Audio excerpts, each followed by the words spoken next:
Halo teman-teman, Assalamualaikum warahmatullahi wabarakatuh. Hari ini kita akan ngebahas sesuatu sesuai dengan yang ada di dalam toples cerita apa hari ini. Nah, coba kita cek dulu tema bahasan apa yang akan keluar hari ini. Oke, aku coba ambil satu dan oke, aku dapat satu. Mari kita buka.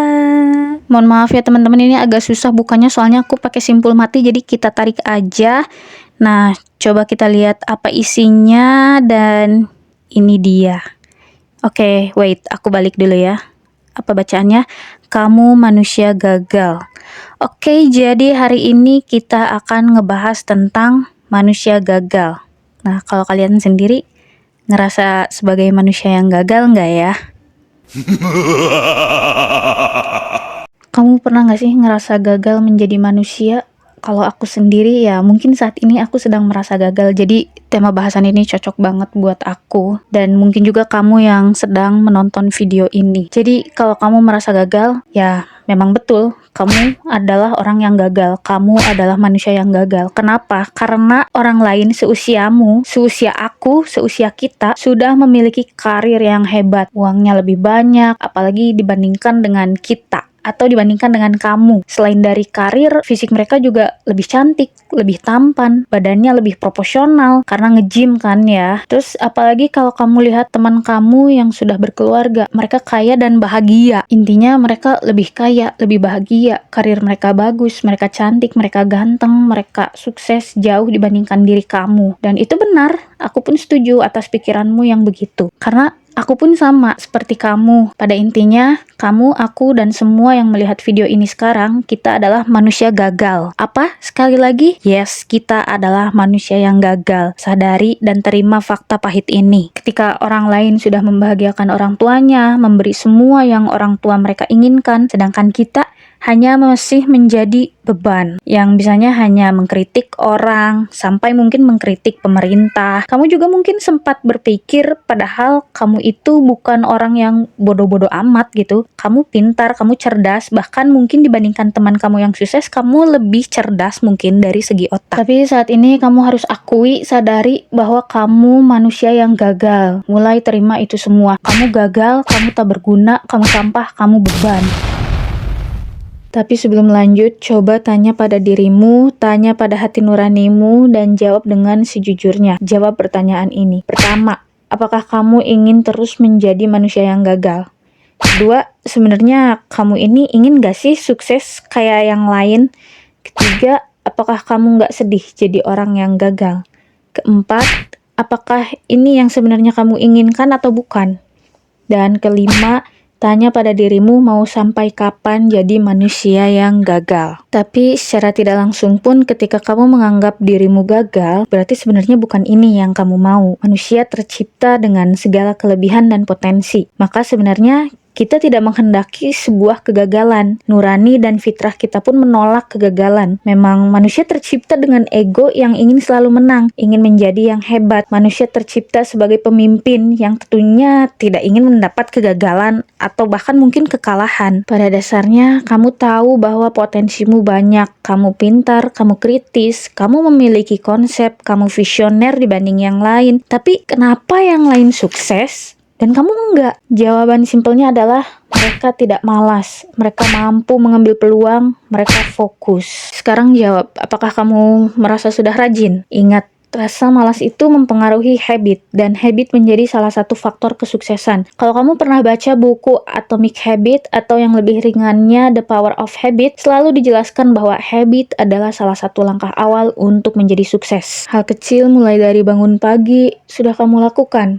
Selain dari sekedar teori dari buku self-improvement, bagi yang muslim mungkin sudah tidak asing dengan hadis Rasul yang menyuruh kita bangun pagi. Diri kamu, otak kamu lebih fresh, kamu lebih produktif dan lebih siap untuk menyambut hal-hal baru. Selain itu, vibrasi atau law of attraction, jadi vibrasi otakmu akan mengundang hal-hal baik, menarik hal-hal baik dari alam semesta dan ini tuh nyata. Maka pada intinya jangan malas karena malas mengundang energi dan vibrasi yang buruk secara jiwa dan raga, spiritual, fisik, dan maupun medis. Maka mulailah perbaiki habit, mulai rajin bersih-bersih, mulai rajin bentuk pola hidup yang sehat, sehat, olahraga, dan cari atau buat makanan yang menyehatkan, mulai baca buku, menulis jurnal, buat planning harian, bantu orang tua, istri, suami mungkin yang sudah menikah. Dan jangan lupa, semumet apapun tetaplah ceria dan tebarkan senyuman. Allah, Tuhan, dan alam semesta turut mendukungmu. Mungkin di sela-sela kesetresanmu, kememutanmu, kamu ingin bercerita, it's okay. Kamu boleh cerita, tapi cari tempat cerita atau orang yang bisa diajak cerita yang memiliki positive vibes, positive afirmasi, yang mau jadi pendengar dan mau mendukung serta mendorong kamu untuk jadi lebih baik, bukan yang hanya jadi sekedar provokator. Oke, dari sini berarti kita sepakat untuk jangan malas. Datangkan energi positif di setiap subuh atau pagi. Tapi sebenarnya jam 4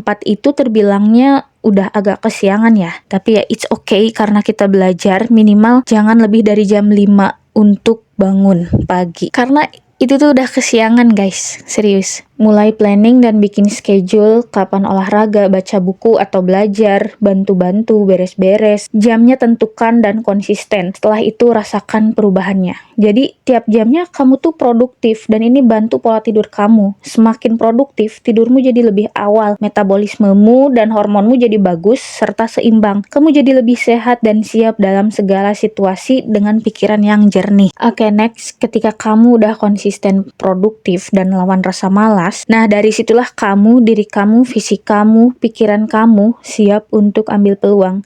Dan yakin ketika tabiat malas kamu hilang, energi kamu positif, hal-hal baik pun turut berdatangan. Aku tahu ini sulit, tapi kamu bisa. Setelah kamu dapat peluang, kamu udah mendapatkan pondasi, kembali lagi journaling, tulis impian-impian kamu dan fokus untuk gapai itu semua. Mulai bikin strategi-strategi pengembangan, entah itu pengembangan diri, ekonomi, ibadah, dan lain-lain. Yang penting tujuannya untuk menjadi lebih baik dan positif ya.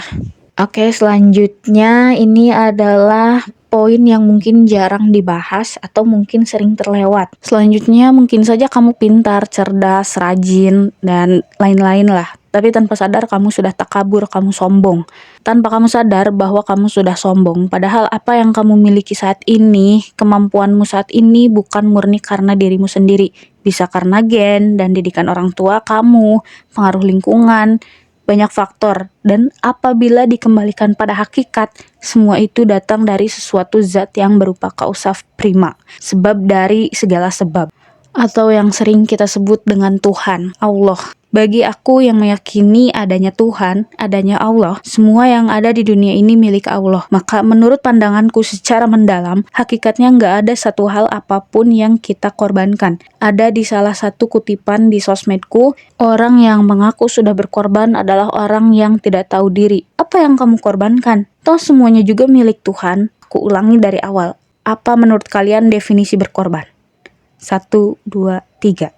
Oke, dari sini kita samakan frekuensinya, kita samakan pemahamannya. Berkorban adalah menyerahkan sesuatu yang kita miliki atau menyerahkan hak kita kepada pihak lain yang sifatnya berharga atau bernilai. Dan yang kita miliki saat ini semuanya adalah titipan. Padahal jika mau, Allah atau Tuhan menuntut kita untuk tunduk patuh padanya itu lebih wajar. Dan jika tidak tunduk patuh, mudah bagi Tuhan untuk menghukum kita. Bukan hal sulit bagi Tuhan untuk memporak-porandakan bumi dan seisinya. Kita ingat-ingat lagi apa yang kita rasakan ketika gempa bumi terjadi.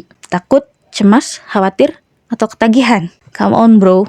Mulai sadar, kita tuh nggak bisa apa-apa, nggak punya apa-apa, nggak ada daya upaya. Jadi mulai sekarang kita belajar untuk tidak sombong, untuk selalu mengingat bahwa semua ini adalah titipan, sehingga dari sini kita belajar ikhlas. Ikhlas di sini bukan arti yang orang umum artikan seperti ikhlas itu artinya rela. Bukan, tapi ikhlas di sini artinya murni untuk Allah bagi yang muslim, atau murni untuk Tuhan, murni untuk keseimbangan semesta. Oke guys, maaf banget karena waktunya terbatas. Mungkin di lain waktu kita bisa ngobrol lebih jauh lagi. Intinya, akui bahwa kamu adalah manusia yang gagal dan berubahlah, dan ingat kembali bahwa semua ini titipan Tuhan dan lakukan terbaik untuk Tuhan karena Tuhan menginginkan itu. Karena Tuhan menciptakan kamu di dunia ini memiliki tujuan dan misi. Ya, apalah artinya hidup di dunia ini kalau kita nggak punya tujuan? Kalau kita mau jadi kaya, emangnya kalau sudah kaya mau apa? Gak ada apa-apanya, kita cuma membayar rasa penasaran kita. Terus kita pengen jadi cantik, ganteng, Kalau udah cantik ganteng emang mau apa? Ya udah cuman membayar penasaran kita. Kita mau berprestasi, kalau udah mau berprestasi, udah dapat prestasi emang mau apa? Tapi semuanya bermakna jika kita memiliki tujuan dan misi. Apalagi jika dikembalikan lagi ke hakikat, semuanya bermakna jika semuanya digunakan untuk ibadah kepada Allah, kepada Tuhan. Oke, terima kasih teman-teman. Maaf banget jika banyak salah kata, jika banyak salah pemahaman dari aku, tolong dimaklumkan. Aku hanya ingin sharing dan semoga di lain waktu, di lain kesempatan kita bisa ngobrol lebih jauh. Makasih. Wassalamualaikum warahmatullahi wabarakatuh.